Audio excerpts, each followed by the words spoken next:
Alright gang, let's talk about this guy real quick. First, I broke my clip. That sucks. Anyway, I think it's got a lifetime warranty on it. We're going to take a look at this. What I've got to do is order some parts and put it off for about 3 weeks, and I need to go ahead and get parts ordered so we've got them in. It does run, and if you're quick and careful about it, when you kick it into gear, it takes off like bat out of hell. The clutch is stuck. Need to go through the carburetor, adjust the valves, adjust the chain, tension, all that fun happy stuff. Possibly take a look at the sprockets, see if we have to order a new chain. I don't think we will have to. Definitely need to get a chain guard because this is for a child. Order new tires, put new tires on it, change the fork seal oil, lube the bearings and the headstock because it's a little on the tight side. Check the bearings front and back, check the brakes front and back, make sure our brakes are good. And we're going to do all that. I'm going to do all that off camera and get the parts ordered so that Keith and Lindsay's son will have a mini bike that they can ride. It is a Kawasaki KLX 110, 2003 vintage.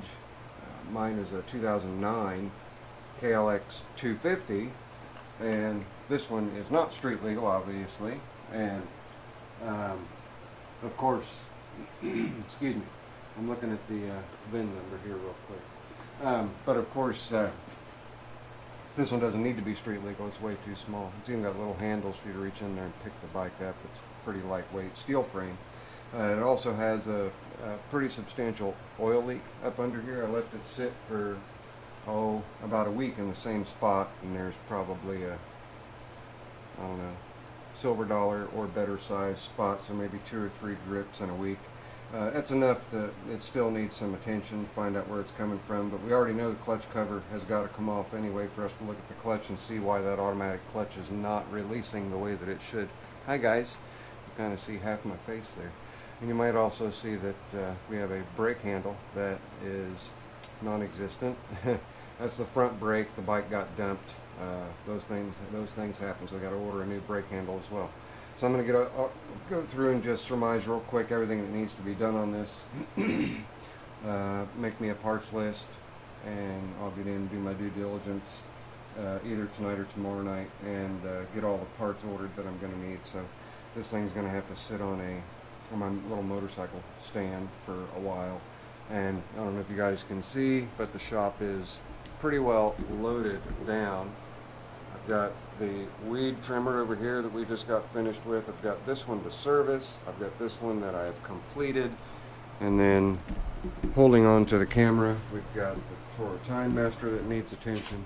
And right now I'm going to start paying attention to that after I get done going through and getting my handy dandy little list all written out for this with tire sizes and all that other pertinent information that I'm going to need to do part searches for this. We'll probably go ahead and put a new air filter in the air box as well. So we got that little guy to do. I'll throw this in probably on the beginnings of that. So let's get that unburied, get it over here, and get ready to do some work to it. So I'll be right back. Alright, let's get busy on this thing. First thing I want to do, I want to get the battery out, but I'm going to go ahead and take the gas tank cover off. And those are big shoulder bolts of the 7/16 variety. It says right here, use E85 or fuel containing.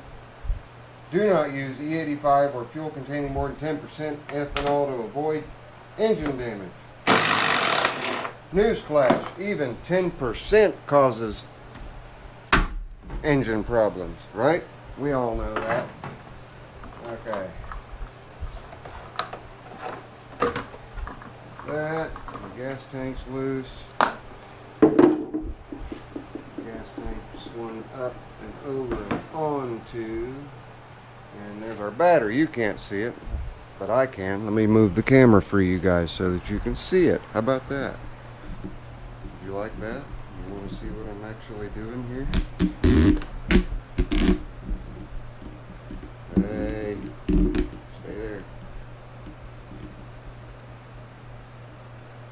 Alright, let's get that battery out of there. Looks like also 7/16, so we'll grab a 7/16 and pop those little guys loose. Negative first, even though I don't think we have a charge on the battery at all. But just keep from arcing, always take the negative off first. Better safe than sorry, right? As soon as we get this broke loose, we're going to go ahead and grab the battery tester and see what kind of shape the battery is in. What size is that? Huh? Can you guys tell me? What size is that right there? There we go. That'll make matters easier. Okay. Get the positive off, or negative off rather, and then get ready to take the positive off, get that out of the way. And that one came off a lot easier. Screw off. And we have a strap holding everything down. And let me grab, looks like a 3/8. I'll put the 3/8 on a stick so I can reach it. Got my stick.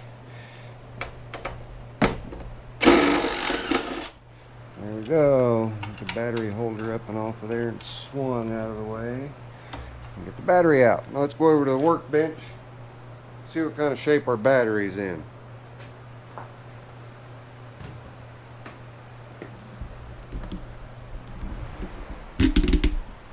There's the battery.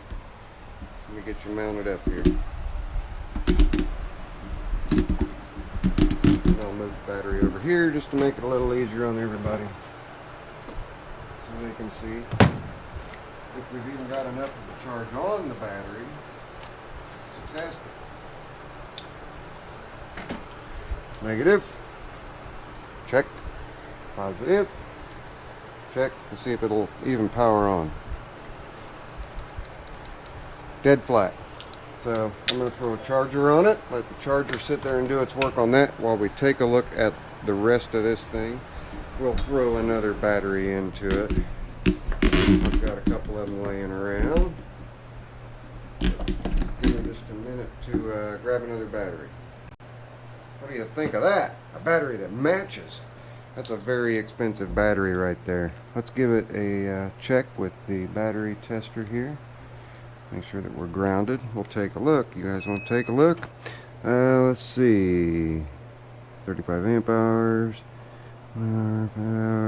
Where's our cold cranking amps at? It is a AGM battery, by the way, absorbed glass mat.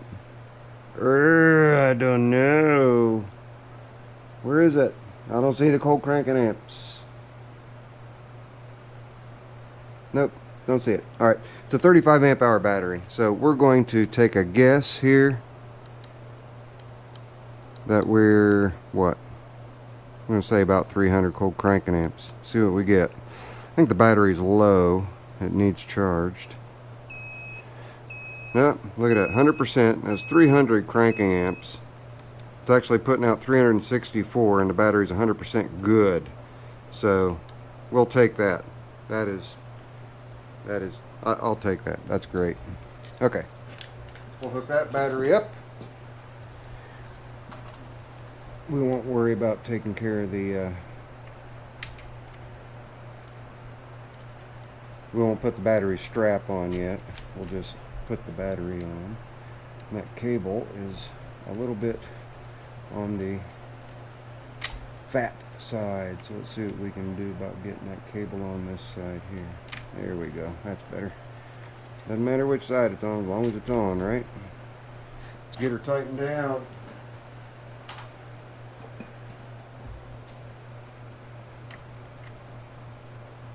Tighten it down, way down. And I smelled the gasoline. It smells okay, so we're going to give it a chance. And we're going to see if this thing's going to start for us just right off the bat without doing anything other than... Alright, the key's off and that just sparked. That should not have sparked. Why did that... Whoops. Can you still see me? Yes. Hello. Let's see. Why did it spark? Okay, it shouldn't have sparked. That might be why the other battery was dead, so we may have a ground fault here somewhere. We'll check it out, see what we've got.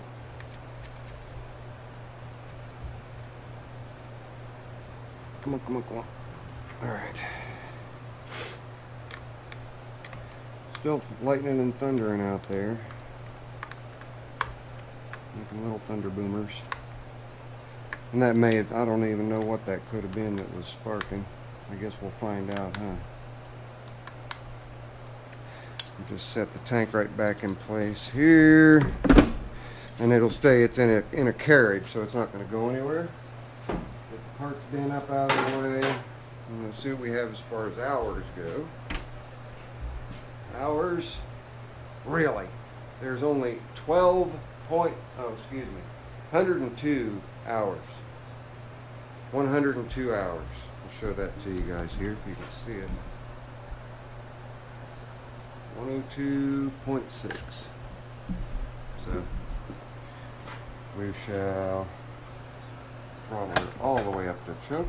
We have nothing in the way that we're going to hit or damage. You ready for contact? You want to see if this thing's even going to crank? I'm going to clamp you guys over here so that you're safely out of the way. I wouldn't want any of you to get hurt, you know.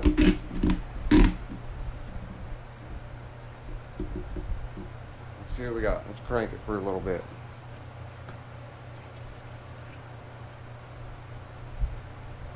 And we have no crank. No cranky. It is not cranking over.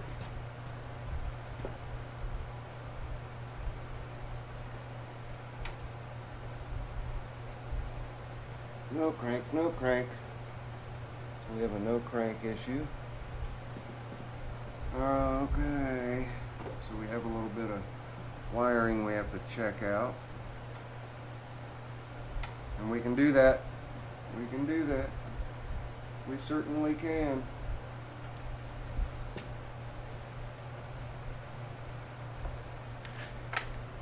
Let me grab my remote start. We'll take a shortcut just real quick. Well, we might be, let's see, let's make sure we're in, well, we should be in neutral. Yep, we're in neutral. Okay. We have safeties. What do I have to hold in order to start? Do I have to hold something in order to start? I don't see anything I have to hold in order to start.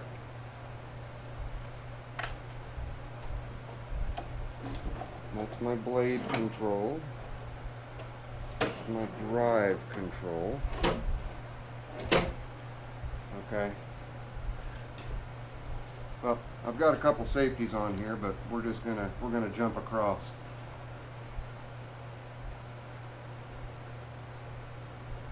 And see what happens. Ready? Alright. It will turn. Now I need to find the pin to attach this to. Come on. Come on for there. Come on. Come on. Come on. Oh, no, that can't be. It's got to be this one. There. Alright, I'm going to go from battery to this jump terminal and see if that'll initiate the starter solenoid. And it does. Alright, let's see if she's going to start for us. Ready? Contact.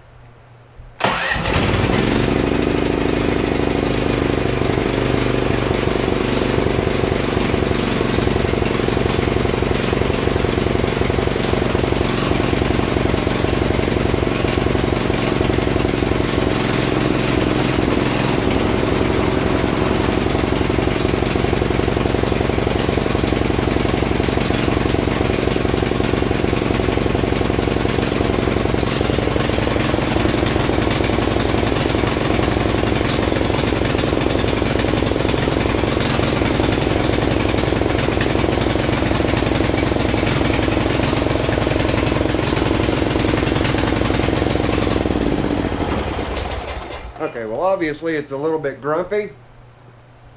Sounds like carburation issue, which really doesn't surprise me. This thing has apparently sat for a considerable length of time. But it did start right up. That's a good sign, right? It's always a good sign when they'll fire up for you. And I did check the belts. They go in. I did check the drive. The drive works. The gear shift selector is really, really, really, really, let me move this thing up a little bit. Okay. You see that? Yeah, that shouldn't be like that. So it's really, really sloppy. We've got to pay that some attention to that. And we also have up here on the controls, duct tape. What does duct tape fix, you know? And also the cables are really stiff, so we'll need to take our cable lubricator right there, and we'll go through and lubricate all these cables, do the full service on it. Since we know that it starts and runs, now all I'll have to do is go through, change fuel filter. Gas tank looks really clean. There's not very many hours on this thing. 129 hours, 128 hours. And my guess is the reason why it won't start and turn over is one of the safeties. So we'll check into that, because I should be grounded here, and then I did pop that one off, and that is a safety yellow wire, and because of it being a safety yellow, there is a safety here somewhere. I'm guessing the neutral switch that is not allowing it to start. So that shouldn't be too much of an issue. We'll take care of that, and we'll get this baby serviced.